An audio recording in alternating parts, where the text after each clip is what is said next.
ನಮಸ್ಕಾರ, power voice ಸುದ್ದಿವಾಹಿನಿಗೆ ಸ್ವಾಗತ.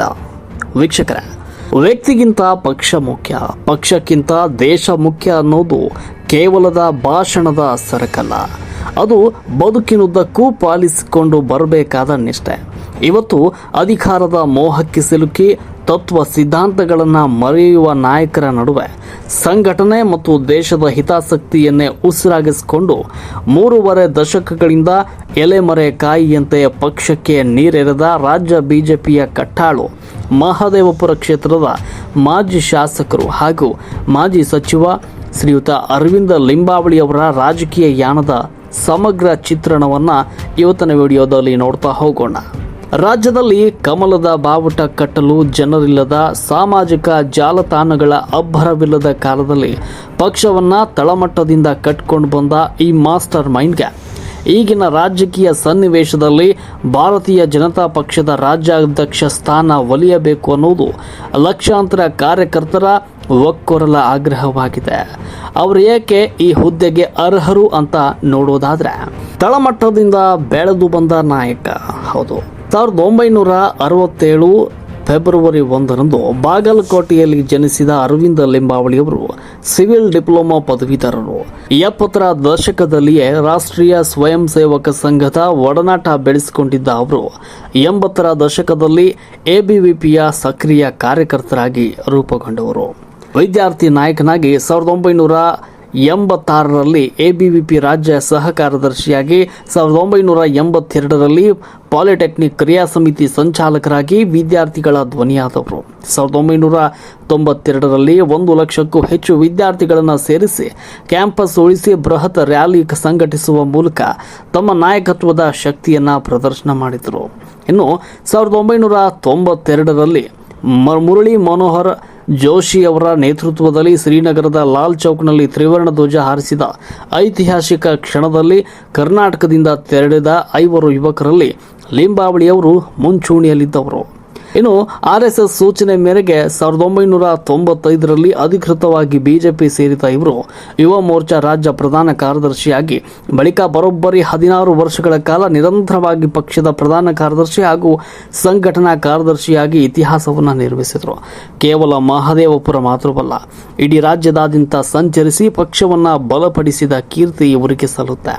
ವಖಫ್ ವಿರುದ್ಧ ಸಮರ, ಕೇಂದ್ರ ನಾಯಕರಿಂದಲೇ ಶಹಬಾಸ್ಗಿರಿ. ರಾಜ್ಯದಲ್ಲಿ ಇತ್ತೀಚೆಗೆ ರೈತರು, ಮಠಮಾನ್ಯಗಳು ಹಾಗೂ ದೇವಾಲಯಗಳ ಆಸ್ತಿಗಳ ಮೇಲೆ ವಖಫ್ ಬೋರ್ಡ್ ಕಣ್ಣು ಹಾಕಿ ನೋಟಿಸ್ ನೀಡಲಾರಂಭಿಸಿದಾಗ ರೈತರ ಆತಂಕ ದೂರ ಮಾಡಲು ಮೊದಲ ಧ್ವನಿ ಎತ್ತಿದ್ದ ಅರವಿಂದ ಲಿಂಬಾವಳಿಯವರು. ರೈತರಿಗೆ ಕಾನೂನು ನೆರವು ನೀಡಲು ತಕ್ಷಣವೇ ವಾರ್ ರೂಮ್ ಆರಂಭಿಸಿ ವಾಟ್ಸಪ್ ಸಂಖ್ಯೆಯನ್ನು ಒದಗಿಸಿದರು. ಕಲಬುರಗಿಯ ಮಹದೇಶ್ವರ ಮಠ, ಸೇಡಂನ ಹಾಲಕೆರೆ ಅನ್ನದಾನೇಶ್ವರ ಸಂಸ್ಥಾನ, ವಿಜಯಪುರದ ಸಿಂದಗಿಯ ವೀರಕ್ತ ಮಠ, ಗದಗಿನ ವನದುರ್ಗಿ ದೇವಾಲಯ ಸೇರಿದಂತೆ 10 ಹಿಂದೂ ಧಾರ್ಮಿಕ ಕೇಂದ್ರಗಳ ಮೇಲೆ ವಖಫ್ ಕಣ್ಣು ಬಿದ್ದಿರುವುದನ್ನು ದಾಖಲೆ ಸಮೇತ ಬಯಲಿಗೆಳೆದರು. ಇನ್ನು ಶಾಸಕ ಬಸನಗೌಡ ಪಾಟೀಲ್ ಯತ್ನಾಳ್ ಸೇರಿದಂತೆ ಪ್ರಮುಖ ನಾಯಕರನ್ನು ಒಗ್ಗೂಡಿಸಿ ಜನಜಾಗೃತಿ ಮೂಡಿಸಿದ ಲಿಂಬಾವಳಿಯವರು ಕೇಂದ್ರದ ಜೆಪಿಸಿ ಅಧ್ಯಕ್ಷ ಜಗದಾಂಬಿಕಾ ಪಾಲ್ ಅವರಿಗೆ ಅತ್ಯಂತ ವ್ಯವಸ್ಥಿತವಾದ ಸಾಕ್ಷ್ಯಾಧಾರಿತ ವರದಿಯನ್ನು ಸಲ್ಲಿಸಿದರು.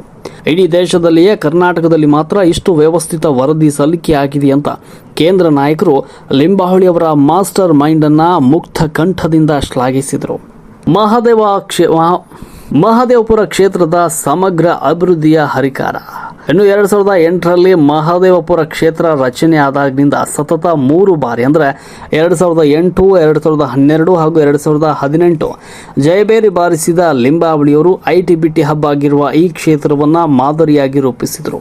ಸುಮಾರು 94.05 ಕಿಲೋಮೀಟರ್ RTCL ರಸ್ತೆ, 71.95 ಕಿಲೋಮೀಟರ್ ಸಬ್ ಆರ್ಟಿರಿಯಲ್ ರಸ್ತೆ ಅಭಿವೃದ್ಧಿ, ಕುಂದಲಹಳ್ಳಿ, ವರ್ತೂರು, ಹೋಪ್ ಫಾರಂ ಜಂಕ್ಷನ್ಗಳ ಸುಧಾರಣೆ. ಇನ್ನು ಕ್ಷೇತ್ರದ ಸುಮಾರು 39 ಪ್ರಮುಖ ಕೆರೆಗಳಿಗೆ ಕಾಯಕಲ್ಪ ನೀಡಿದ ಪರಿಸರ ಪ್ರೇಮಿ ಕೂಡ ಇವರು. ಇನ್ನು ದೇಶದಲ್ಲಿ ಮೊದಲ ಬಾರಿಗೆ ನಾಗರಿಕರನ್ನೇ ಒಳಗೊಂಡ ಟಾಸ್ಕ್ ಫೋರ್ಸ್ ರಚಿಸಿ ಮಹದೇವಪುರ ಜನಹಿತ ಆ್ಯಪ್ ಮೂಲಕ ಸಾರ್ವಜನಿಕರ ದೂರುಗಳಿಗೆ ಆನ್ಲೈನ್ನಲ್ಲೇ ಪರಿಹಾರ ಒದಗಿಸಿದ ವಿಶಿಷ್ಟ ನಾಯಕರು ಇವರು. 11 ಗ್ರಾಮ ಪಂಚಾಯತಿ ವ್ಯಾಪ್ತಿಯಲ್ಲಿ LED ಬೀದಿ ದೀಪ, ಘನತ್ಯಾಜ್ಯ ನಿರ್ವಹಣಾ ಘಟಕಗಳ ಸ್ಥಾಪನೆ ಮಾಡಿದವರು. ಇನ್ನು ಉನ್ನತ ಶಿಕ್ಷಣ, ಆರೋಗ್ಯ, ಅರಣ್ಯ ಹಾಗೂ ಕನ್ನಡ ಮತ್ತು ಸಂಸ್ಕೃತಿ ಇಲಾಖೆಗಳ ಸಚಿವರಾಗಿ ಅವರು ತಂದ ಬದಲಾವಣೆಗಳು ತುಂಬಾನೇ ಐತಿಹಾಸಿಕವಾದದ್ದು. ಭಯೋತ್ಪಾದನೆ ಅಳಿಸಿ ದೇಶ ಉಳಿಸಿ ಎಂಬ ಬೃಹತ್ ವಿದ್ಯಾರ್ಥಿ ಜಾಗೃತಿ ಅಭಿಯಾನ, ಗ್ರಾಮೀಣ ವಿದ್ಯಾರ್ಥಿಗಳಿಗೆ ಉಚಿತ ಸಿಇಟಿ ಕೋಚಿಂಗ್, ಅತಿಥಿ ಉಪನ್ಯಾಸಕರ ವೇತನ ಹೆಚ್ಚಳ, ಯುಜಿಸಿ 6ನೇ ವೇತನ ಶ್ರೇಣಿ ಜಾರಿ ಹಾಗೂ ಎಂಡೋಸಲ್ಫಾನ್ ಸಂತ್ರಸ್ತರ ನೆರವಿಗೆ ನಿಂತ ಮೊದಲ ಸಚಿವ, ಡೆಂಗಿ ಮತ್ತು ಹಕ್ಕಿಜ್ವರದ ಸಮರ್ಥವಾದ ನಿಯಂತ್ರಣ ಮಾಡಿದವರು. ರಾಜ್ಯದಾದ್ಯಂತ ಸುಮಾರು 124 ವೃಕ್ಷೋದ್ಯಾನಗಳನ್ನು ಅಂದರೆ ಟ್ರೀ ಪಾರ್ಕ್ಗಳನ್ನು ನಿರ್ಮಾಣ ಮಾಡಿದರು. ಮಾನವ ಮತ್ತು ಪ್ರಾಣಿ ಸಂಘರ್ಷದಲ್ಲಿ ಸಾವಿಗೀಡಾಗುವ ಜಾನುವಾರುಗಳ ಪರಿಹಾರ ಮೊತ್ತವನ್ನು ದ್ವಿಗುಣ ಮಾಡಿದವರು. ತುಳು ಸಾಹಿತ್ಯ ಅಕಾಡೆಮಿ ಗೌರವ, ತುಳು ಯೂನಿಕೋಡ್ ಲಿಪಿಗೆ ಒಪ್ಪಿಗೆ, ಲಂಬಾಣಿ ಸಂಸ್ಕೃತಿ ಅಕಾಡೆಮಿ ಸ್ಥಾಪನೆ, ಸಿದ್ಧಗಂಗಾ ಶ್ರೀಗಳು ಹಾಗೂ ಬಾಲಗಂಗಾಧರನಾಥ ಶ್ರೀಗಳ ಜನ್ಮಸ್ಥಳಗಳ ಅಭಿವೃದ್ಧಿಗೆ ಕೋಟ್ಯಾಂತರ ರೂಪಾಯಿ ಅನುದಾನ ತಂದವರು ಇವರು. ಬಿಬಿಎಂಪಿ ಕೊರೋನಾ ಉಸ್ತುವಾರಿಯಾಗಿ, ಕೋಲಾರ ಜಿಲ್ಲಾ ಉಸ್ತುವಾರಿಯಾಗಿ ವಾರಂ ರೂಮ್ ನಿರ್ವಹಣೆ ಮಾಡಿದರು. ಸಂಕಷ್ಟದಲ್ಲಿದ್ದ 20,000 ಕಲಾವಿದರಿಗೆ ಸುಮಾರು 6.75 ಕೋಟಿ ರೂಪಾಯಿ ಆರ್ಥಿಕ ನೆರವನ್ನು ನೀಡಿದರು. ಅರವಿಂದ ಲಿಂಬಾವಳಿ ಅವರು ಯಾಕೆ ಬಿಜೆಪಿ ರಾಜ್ಯಾಧ್ಯಕ್ಷರಾಗಬೇಕು ಅನ್ನೋದಕ್ಕೆ, ಇಂದು ರಾಜ್ಯ ಬಿಜೆಪಿಗೆ ತಳಮಟ್ಟದ ಕಾರ್ಯಕರ್ತರ ನಾಡಿ ಮಿಡಿತ ಅರಿತ ಎಲ್ಲವರನ್ನ ವಿಶ್ವಾಸಕ್ಕೆ ತೆಗೆದುಕೊಂಡು ಹೋಗಬಲ್ಲ ಪ್ರಬಲ ಹಾಗೂ ಅನುಭವಿ ನಾಯಕನ ಅಗತ್ಯವಿದೆ. ವಿದ್ಯಾರ್ಥಿ ದೆಸೆಯಿಂದಲೇ ಎಬಿವಿಪಿ ಆರ್ಎಸ್ಎಸ್ ಹಿನ್ನೆಲೆಯಿಂದ ಬಂದಿರುವ ಇವರು ಕೇವಲ ಒಂದು ಕ್ಷೇತ್ರಕ್ಕೆ ಸೀಮಿತವರಾದವರಲ್ಲ, ಇಡೀ ರಾಜ್ಯವನ್ನ ಸುತ್ತಿ ಪಕ್ಷದ ಬೇರುಗಳನ್ನು ಗಟ್ಟಿ ಮಾಡಿದವರು. ವಖಫ್ ವಿವಾದವಿರಬಹುದು, ಕೊರೋನಾ ಮಹಾಮಾರಿ ಇರಬಹುದು, ಜನರ ಕಷ್ಟಕ್ಕೆ ತಕ್ಷಣವೇ ಸ್ಪಂದಿಸಿ ವ್ಯವಸ್ಥಿತವಾಗಿ ವಾರ್ ರೂಮ್ ಮಾದರಿಯಲ್ಲಿ ಪರಿಹಾರ ಒದಗಿಸುವ ಅವರ ಆಡಳಿತಾತ್ಮಕ ಬುದ್ಧಿಮತ್ತೆ ಪಕ್ಷಕ್ಕೆ ಸಂಜೀವಿನಿ ಆಗಬಲ್ಲದು.